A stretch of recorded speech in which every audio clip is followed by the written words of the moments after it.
আউযুবিল্লাহি মিনাশ শাইতানির রাজিম। বিসমিল্লাহির রহমানির রহিম। আমাদের এই বটগাছি ইউনিয়নের ৮ নম্বর ওয়ার্ড, এই ভালামি স্কুলের এই মাঠে কি বক্তব্য দেবো বলেন। আমরা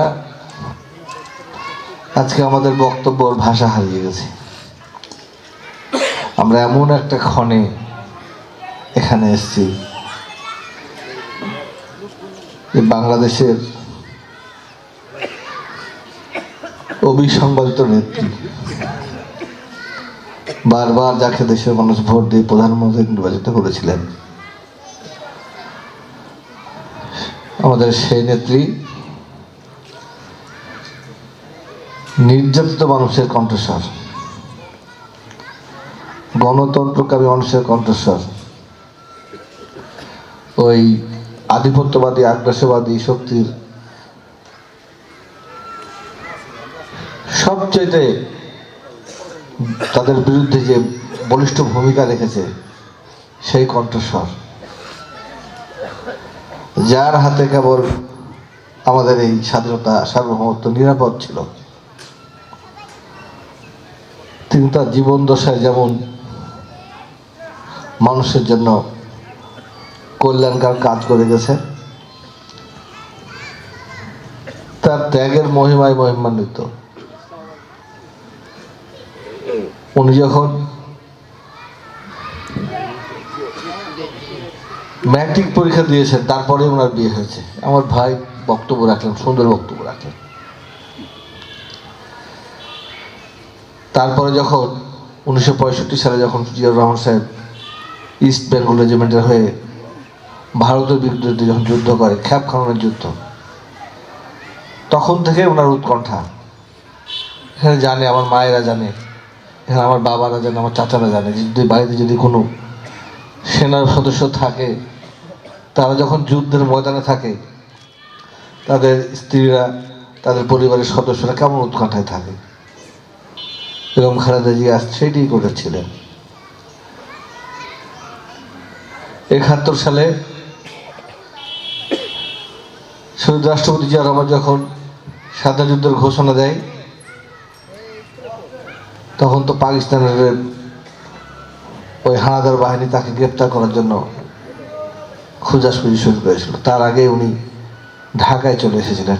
ঢাকায় এসে ওই পুরাতন বিমানবন্দর তেজগাঁও, ওখান থেকে গ্রেপ্তার হয়েছিলেন। তাদের হেফাজতে ছিল। ওরা জানেন শহীদ রাষ্ট্রপতি জিয়াউর রহমান একটা চিঠি দিয়েছিল গুলজার নামক এক অফিসারকে, যে আমার স্ত্রী তোমাদের কাছে আছে, যদি কোনো অসম্মান হয় তাহলে এরকম কাউকে ছাড়বো না। তখন থেকে উনি দিল, তার ভিতরে গড়ে উঠেছিল। তারপরে তোরা সব ইতিহাস আমাদের জানা। স্বামী আমাদের শহীদ রাষ্ট্রপতি জিয়া রহমান যখন শহীদ হয়ে যান, তখন তিনি কেবল একজন গৃহিণী, কিন্তু বিএনপিকে কে হাল ধরবে? বিএনপি ভাঙনের সুরে ছিল। সেই সময়তে উনি 1982 সালে বিএনপি সদস্য হয়েছিলেন, 83 সালে ভাইস চেয়ারম্যান হয়েছিলেন। পরবর্তী দীর্ঘ 40-41 বছর এই পার্টির দায়িত্ব আছে। দলটাকে তিনি তিলে তিলে গড়েছেন, দেশটাকে গড়ার চেষ্টা করেছেন। শহীদ রাষ্ট্রপতি জিয়া রহমানের অসমাপ্ত কাজগুলো সমাপ্ত করার চেষ্টা করেছিলেন। তাদেরই যোগ্য উত্তরসূরি তারেক রহমান। দেখলেন তো, কেবল 17 বছর নির্বাচনে থাকার পরে এই ডিসেম্বর মাসের 25 তারিখে দেশে আসলেন।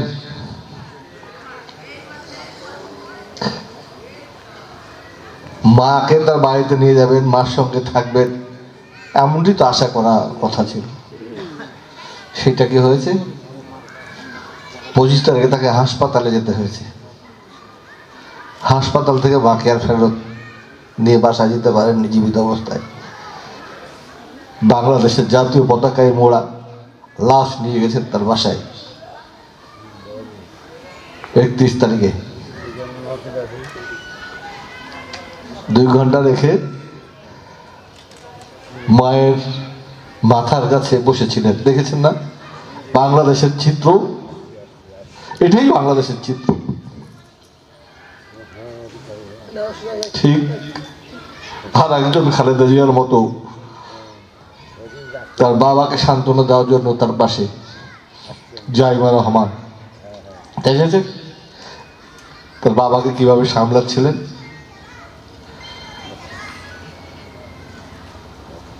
কখনো কারো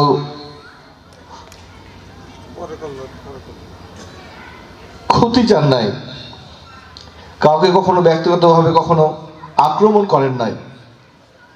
এই আমাদের মতো ছড়িয়ে ছিটে থাকা মিলনদেরকে আজকে এখানে নিয়ে এসেছিলেন যিনি, তার খবর জিয়ারত করে আমি রওনা দিয়েছি ঢাকা থেকে। এই আপনাদের সামনে এসেছি সরাসরি। সকালবেলাতে আমি জিয়ারত করে রওনা দিয়ে এই ভালামের মাঠে বক্তব্য দেওয়ার কিছু নাই। সেই আমাদের প্রিয় নেত্রী দোয়া আয়োজনের সভাপতি, আমাদের সবার শ্রদ্ধেয় জিকের ভাই, আমি আপনাদেরকে অনুরোধ করব, এখানে আমাদের সোহেল আছে, সুলতান আছে, পান্না আছে, নজরুল আছে, যারা নেতৃবৃন্দ আছেন একটু দয়া করে যারা আমাদের মুরব্বী আছে তাদেরকে সম্মান দিবেন। দেখেছেন তো তারেক রহমানের বক্তব্য শুনেছেন তো? হানাহানির রাজনীতি হবে না,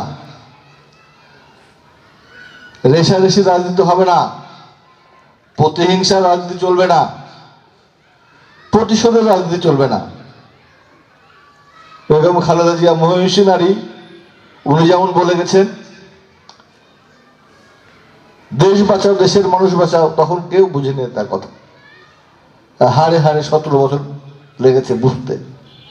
আজকে আমাদের তারেক রহমানও বলেছেন, আল্লাহর কাছে ফরিয়াদ করেছেন উনি 25 তারিখে, যে আল্লাহ আমাদের দেশকে এগিয়ে নেওয়ার জন্য আমাদেরকে সবাইকে ঐক্যমত করে দাও, বলেছেন না? আমাকে সেই জায়গাতে যেতে হবে। আমরা জানি সামনে নির্বাচনে আমাদের প্রতিদ্বন্দ্বী প্রার্থী থাকবে, তারা তাদের ভোট চাইবে, আমরা আমাদের ভোট চাইব। আমি তাদেরকে অনুরোধ করব যে এমন কিছু করা যাবে না যার জন্য আবার বাংলাদেশকে তাবেদারিত্ব করতে হয়। বেগম খালেদা জিয়া প্রমাণ করে দিয়ে গেছেন, সমস্ত বিশ্ব নেতা তার জানাজায় অংশগ্রহণ করেছে, আলেম ওলামারা সবাই ছিল। তার জানাজায় কত লোক, আমার মনে হয় না যে এমন কোন যন্ত্র আছে যে যন্ত্র দিয়ে গণে দিতে পারবে। এক দেখেছিল দেশের মানুষ শহীদ রাষ্ট্রপতি জিয়াউর রহমানের জানাজা, কয়দিন আগে আমাদের উদীয়মান তরুণ হাদির জানাজা দেখেছে, সর্বশেষ বেগম খালেদা জিয়ার জানাজা দেখেছে। তিনি যেটা চেয়েছিলেন নিজের জীবন উৎসর্গ করে সেটা করে দিয়ে গেছেন, জাতিকে ঐক্যবদ্ধ করে দিয়ে গেছেন। সেই জন্য আপনারা সবাই আমাদের সেই নেত্রীর জন্য দোয়া করবেন, ধানের শীষের জন্য দোয়া করবেন। ইনশাআল্লাহ যারা আপনারা এখানে বসে আছেন, আপনারা যদি মানসিকভাবে একটু পরিবর্তন আনতে পারেন, যে আমরা সবাই ঐক্যবদ্ধ আছি, আমার মনে হয় না যে বাবা মোহনপুরে আর কোনো অপশক্তি আমাদের ধানের শীষের প্রতীকের বিপক্ষে সেইভাবে দাঁড়াতে পারে। তো এইটাকে আমার খুব কঠিন কাজ আমাদের জন্য, আমাদের নেত্রীর দিকে তাকিয়ে এটা করা যায় না? যায় তো নাকি? আমরা করব নিশ্চয়। আমরা আমাদের তারেক রহমানকে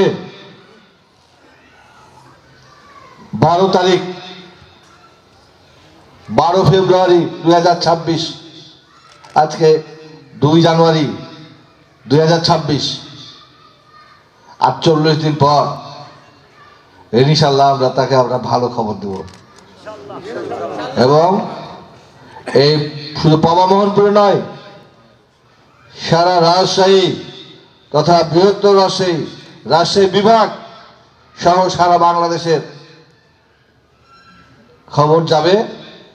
এবং আগামী দিনে যে আমরা রাষ্ট্র মেরামতের 31টি দফা প্রণয়ন করেছি, সেই রাষ্ট্রকে মেরামত করে ঐক্যবদ্ধভাবে দেশ পরিচালনা করার সুযোগ নিশ্চয় মহান রাব্বুল পাক আলামিন আমাদেরকে করে দেবেন, এই দোয়াই চাই। এই বলে দোয়ার আয়োজন যারা করেছেন তাদের প্রতি কৃতজ্ঞতা জানিয়ে আমি আপনাদেরকে অনুরোধ করব যে সবাই আমরা শুধু এই দোয়াটাই করব। এখানে এই ব্যানারে আমারও নাম দেওয়ার দরকার নাই, ঐক্যের প্রতীকের ছবি আছে না, আর কিচ্ছু দরকার নাই, কিচ্ছু দরকার নাই। কার নাম লেখলো কার নাম লেখলো না, কে আগে কে পরে, এসব দেখেন না। এই প্রতীকী এই ছবি কথা বলে, এই লেখা আছে মহাকালের সমাপ্তি। আমি বলবো মহাকালে মহাকাব্য